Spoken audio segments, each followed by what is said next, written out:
How to bring back the status vertical in WhatsApp. Hey guys, welcome back to our channel. In today's video, we are going to learn how we can bring the status vertical style in WhatsApp.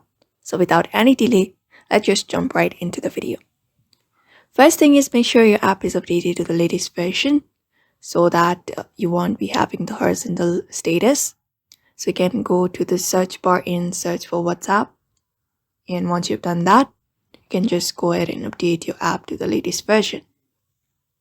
Once that is done, the next thing you can do is if you have your status horizontal, mine is vertical, but if you have a horizontal status right here, the thing you need to do is you'll be finding all of the channels that you've followed.